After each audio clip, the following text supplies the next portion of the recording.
Now I want to talk about retractions. So retractions are kind of like isomorphisms, but so only half as good. So the definition is like this. So as before, we let C be a category. X and Y are objects of C. Okay, so a retraction pair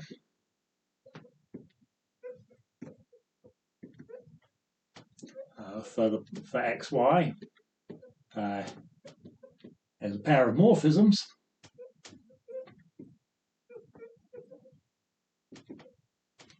So we've got a morphism F from X to Y and G coming back.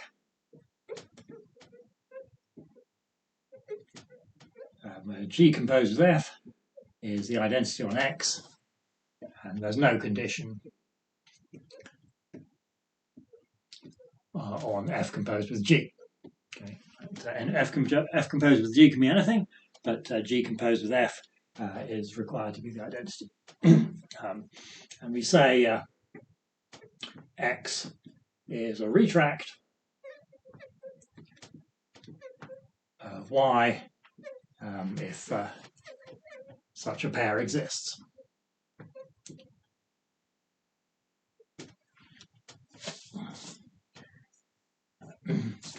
So let's have some examples. So in the category of groups, for example,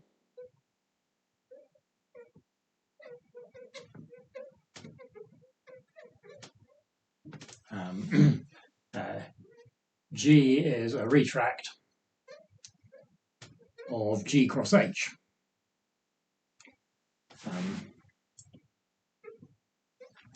So we need to provide a retraction pair. So let's write it this way. So we've got G, we're going to have a map morphism J to G cross H. Morphism P coming backwards is just given by J of G is G comma 1, where 1 here refers to the identity element of the group H, and P of a pair GH is just G. Okay, so these are both homomorphisms, and P composed with J is the identity, so that gives us a retraction pair.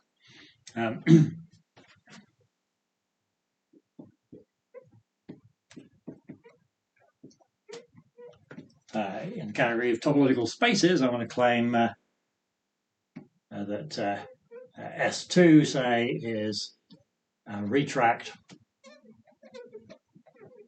of space R3 with 0 removed.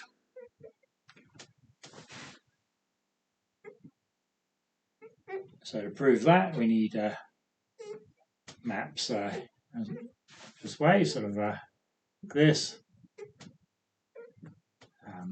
Okay, we'll call them J and P, where J of a vector U is just U. Right? So S2, remember, is just the subspace of unit vectors in R3, and unit vectors are not 0, so that goes into R3 less 0. Whereas P of a non-zero vector V is V divided by the norm of V. Okay, so yeah. And because this is meaningful here, we're assuming that V is in this space R3 less 0, so V is not the 0 vector, norm of V is non-zero, so it's harmless to divide by V. And then it's easy to see that P composed with J is just the identity.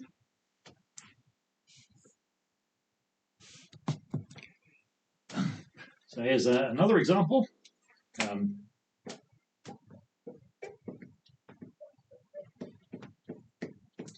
So let's let X and Y be finite non-empty sets.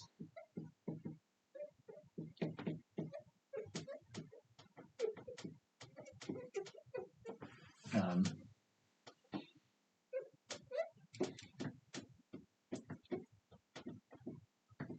I'm going to suppose that the size of X is less than or equal to the size of Y.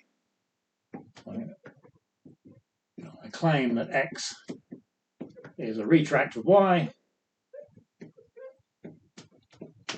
in the category of sets.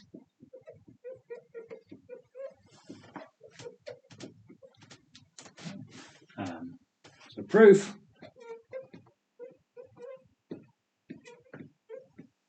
So we're going to put n is the size of x, m is the size of y. So x and y are supposed to be non-empty, so certainly the size of x has to be greater than at least 1, and then this is less than or equal to m. Okay, so now we list the elements as so x can be written as x1 up to xn, and y can be listed as y1 up to ym. And now we can define f from x to y.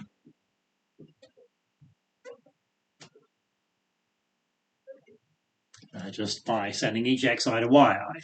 Okay, and so here,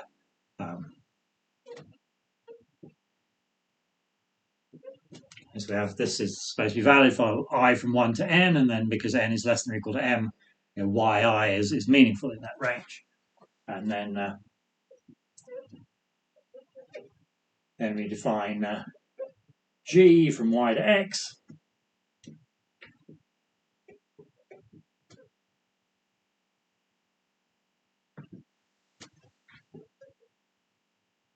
And then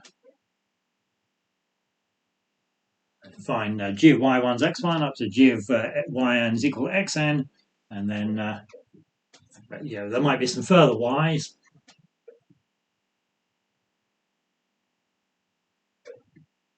Doesn't really matter what we do with those. We just define these, send all these to xn as well. Or you could write this more tidily if you wanted. G of yi is x min I comma n.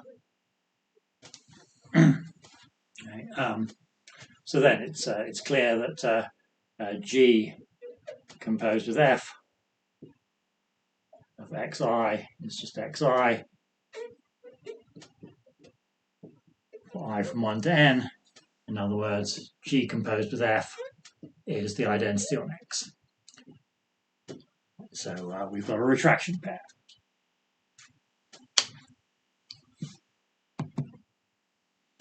Okay, so now we need to discuss an important property of retractions. So let's suppose that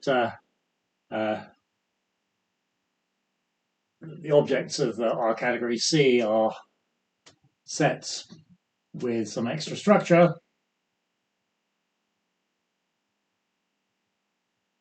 And could be like a group operation or a metric or a topology or something like that.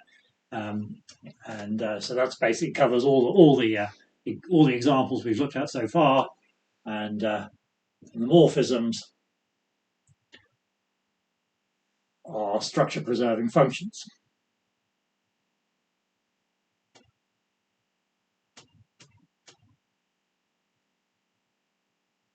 So as I say, I mean, basically every example of a category that we've discussed so far is like this. Later in the course, we'll have a couple of examples that aren't like this, but let's just look at this case at the moment.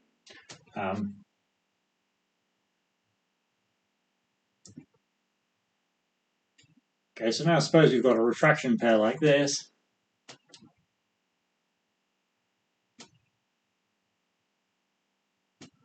Then I claim that F is injective and G is surjective. And note, both of these are kind of saying in some sense that X is going to be smaller than Y, or at most as large as Y. And so the proof, okay, well, it's given that G composed with F is the identity on X, i.e. G of f of x is equal to x for all x. And so firstly, we want to claim that, that G is surjective.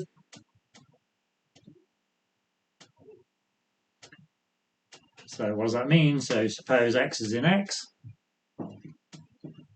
We need to find Y with G of Y equals X. That's just the definition of surjective. So G surjective means that every point here comes from some point there.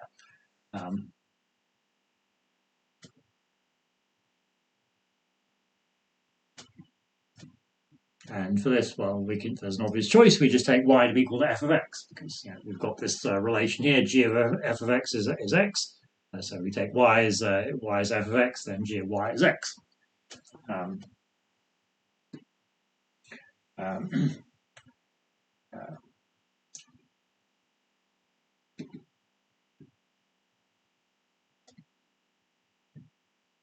So next we need to show that f is injective. So for this, we suppose x1 and x2 are both in x, and that f of x1 is f of x2. Then we need to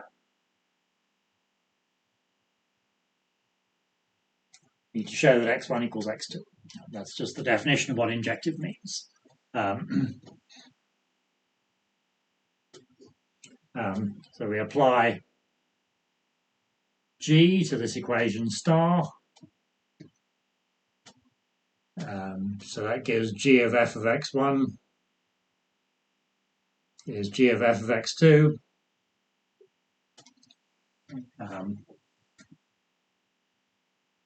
But G composed of f is the identity.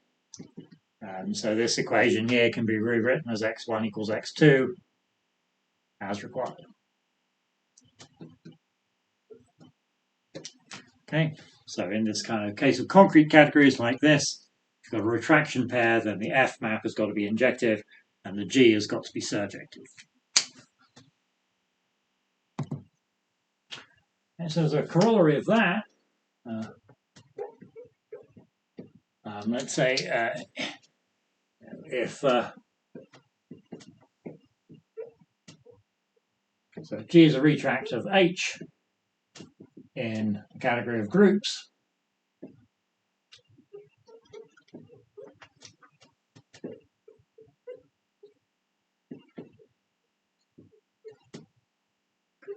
then that means you've got an injective homomorphism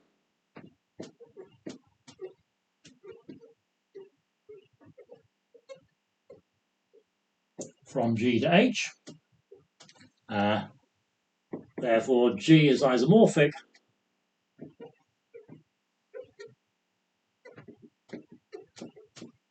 to a subgroup of H. Okay, so by the contrapositive, if G is not isomorphic to any subgroup of H, then it can't be a retract of H.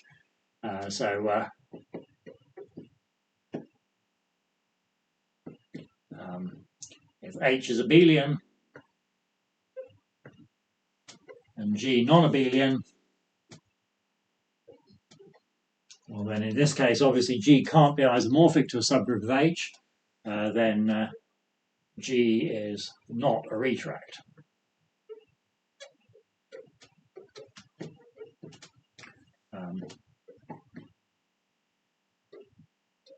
The same if H is finite and G is infinite.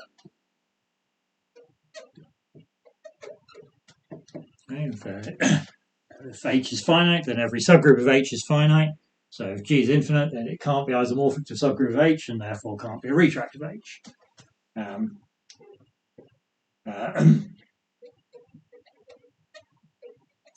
So now let's actually suppose that G is isomorphic to the cyclic group C2.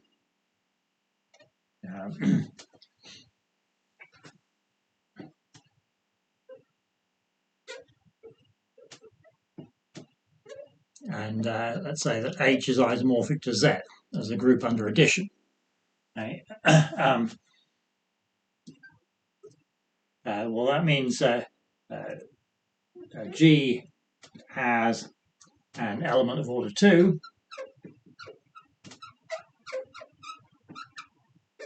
but H has only elements of order 1 or infinity. And the identity element 0 in H has order 1. Every other element has infinite order. So that means that G is not isomorphic to any subgroup of H.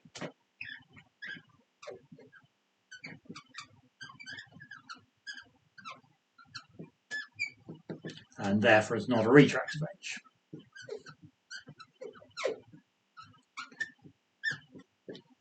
Okay. Notice, in the other cases, the kind of basic point about if G is retract of H, then that just kind of forces G to be smaller than H. So that's kind of the normal thing. But also here G is smaller than H, but nonetheless it's not a retract because of this slightly more subtle argument. Now we need an observation about retractions and functors.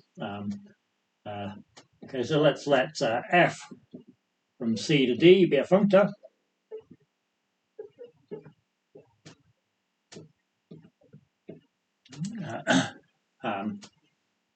So my claim of X is a retract of Y in C,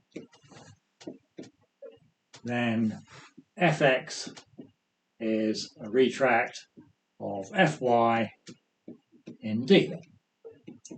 And proof.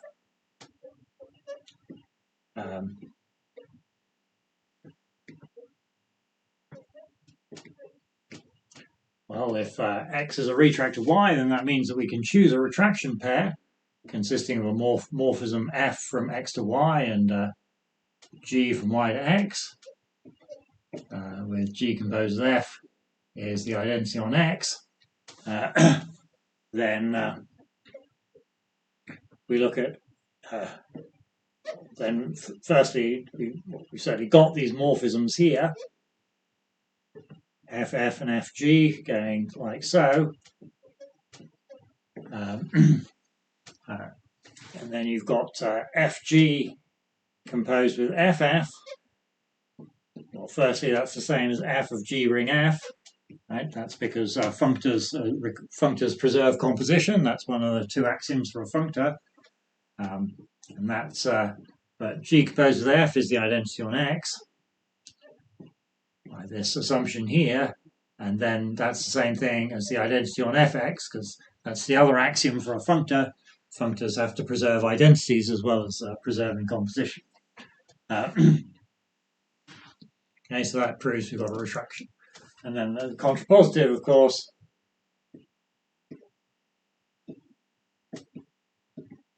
if Fx is not a retract of Fy, then X cannot be a retract of X, cannot be a retract of Y.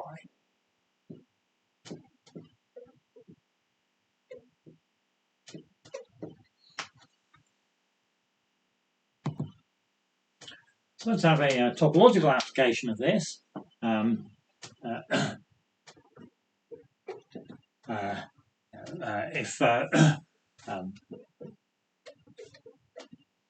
Let's suppose that X and Y are topological spaces, and let's suppose that Y has only finitely many path components, and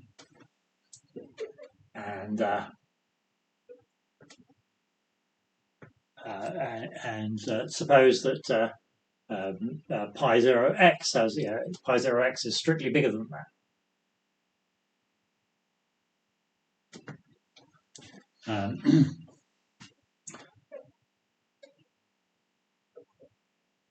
Well, that means that pi 0x cannot be a retract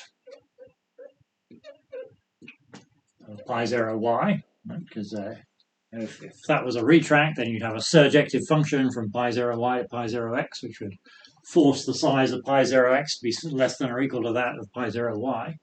And that means that x cannot be a retract of y.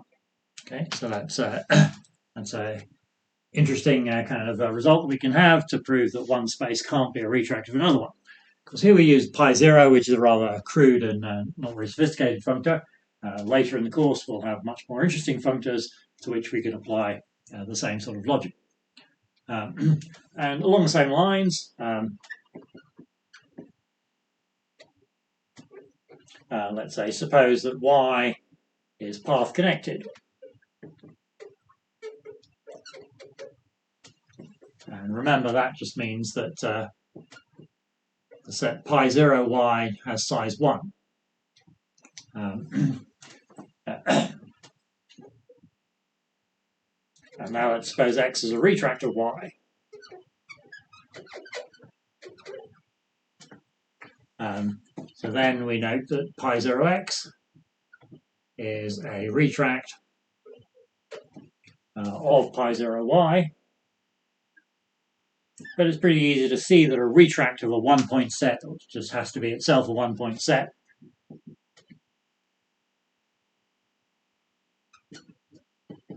And that means that x is also path connected.